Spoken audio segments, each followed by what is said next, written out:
ഈശോ മിശിഹായ്ക്ക് സ്തുതിയായിരിക്കട്ടെ. പ്രിയമുള്ളവരെ, ഡ്രൈവർമാരുടെയും പലവിധ യാത്രയ്ക്കായി തയ്യാറെടുക്കുന്നവരുടെയും പ്രത്യേക മധ്യസ്ഥനായ വിശുദ്ധനെക്കുറിച്ചാണ് ഇന്നത്തെ വീഡിയോയിൽ ഞാൻ പറയുന്നത്. യാത്ര ചെയ്യുന്ന സമയത്ത് പ്രത്യേക സംരക്ഷണം ലഭിക്കാനായി ഈ വിശുദ്ധൻ്റെ മാധ്യസ്ഥ്യം തേടി നിങ്ങൾക്ക് പ്രാർത്ഥിക്കാവുന്നതാണ്. ഈ വീഡിയോയുടെ അവസാനം കൊടുത്തിരിക്കുന്ന ആ കൊച്ചു പ്രാർത്ഥന അതിനുള്ളതാണ്. 3-ാം നൂറ്റാണ്ടിൽ ഏഷ്യ മൈനറിൽ ജീവിച്ചിരുന്ന വിശുദ്ധനാണ് ക്രിസ്റ്റഫർ. ആരോഗ്യ ദൃഢഗാത്രനായ ഒരു ആജാനുബാഹുവായിരുന്നു ക്രിസ്റ്റഫർ. ഓഫറസ് എന്നായിരുന്നു അദ്ദേഹത്തിൻ്റെ ആദ്യ പേര്.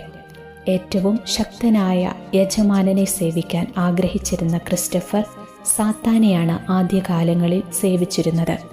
തൻ്റെ ആരോഗ്യവും ശക്തിയുമെല്ലാം യാത്രക്കാരെ കൊള്ളയടിക്കാനാണ് അന്ന് അദ്ദേഹം ഉപയോഗിച്ചത്. കുരിശിൻ്റെ മുൻപിൽ സാത്താൻ ഭയന്നു വിറയ്ക്കുന്നതായി ക്രിസ്റ്റഫർ മനസ്സിലാക്കിയതോടെയാണ് ദൈവത്തിൻ്റെ അപരിമേയമായ ശക്തി അദ്ദേഹം തിരിച്ചറിഞ്ഞത്. അങ്ങനെ അദ്ദേഹം ദൈവത്തിലേക്ക് തിരിഞ്ഞു. വിശുദ്ധനായ ഒരു സന്യാസിയുടെ ഉപദേശം സ്വീകരിച്ച് അദ്ദേഹം തൻ്റെ പാപമാർഗങ്ങൾ ഉപേക്ഷിച്ചു. ജീവന്റെയും ശരീരത്തിൻ്റെയും ആരോഗ്യത്തിൻ്റെയും യഥാർത്ഥ ഉടയവനായ ദൈവത്തെ കണ്ടുമുട്ടിയപ്പോൾ അദ്ദേഹം തന്നെ ദൈവത്തിനായി സമർപ്പിച്ചു. ഒരു നദിക്ക് സമീപം ചെറിയ കുടിൽ കെട്ടി യാത്രക്കാരെ നദി കടക്കാൻ സഹായിക്കുന്ന ജോലിയാണ് അദ്ദേഹം ഏറ്റെടുത്തത്. ഉണ്ണീശോ ഒരിക്കൽ അദ്ദേഹത്തിൻ്റെ പക്കൽ നദി കടക്കാനെത്തി.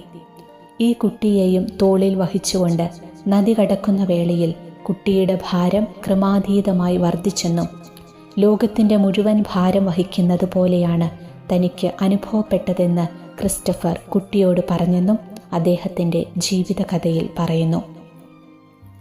ലോകത്തിൻ്റെ മുഴുവൻ ഭാരമല്ല, ലോകം മുഴുവൻ സൃഷ്ടിച്ചവനെ തന്നെയാണ് വഹിച്ചതെന്ന് പറഞ്ഞുകൊണ്ടാണ് ഈശോ ക്രിസ്റ്റഫറിന് തന്നെ വെളിപ്പെടുത്തിയത്.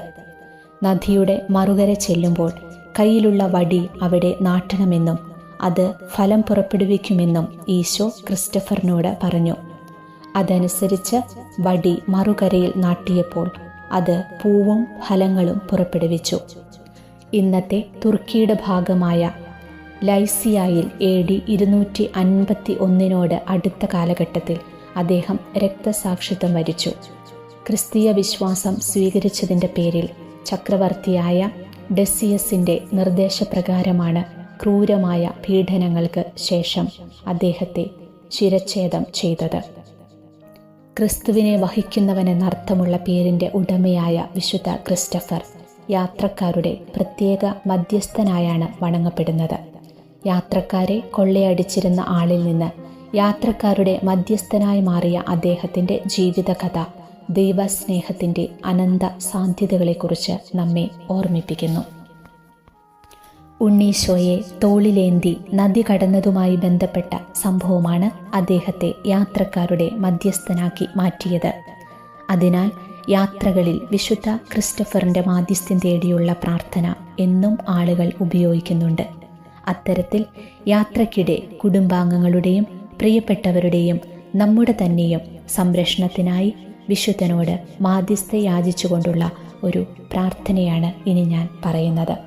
പ്രിയ മാതാപിതാക്കളെ, വിദൂരങ്ങളിലൊക്കെ ആയിരിക്കുന്ന നിങ്ങളുടെ മക്കൾക്ക് വേണ്ടി അവർ രാവിലെ ജോലിക്കായി വീട്ടിൽ നിന്ന് പോകുമ്പോൾ, നമ്മുടെ മക്കൾ പഠിക്കാനായി സ്കൂളിലേക്ക് പോകുമ്പോൾ, ജീവിത പങ്കാളി ജോലിക്കായി പോകുമ്പോൾ അവർക്കെല്ലാം കർത്താവിൻ്റെ സംരക്ഷണം ലഭിക്കാൻ ഈ വിശുദ്ധൻ്റെ മാധ്യസ്ഥ്യം തേടി നിങ്ങൾക്ക് പ്രാർത്ഥിക്കാവുന്നതാണ്.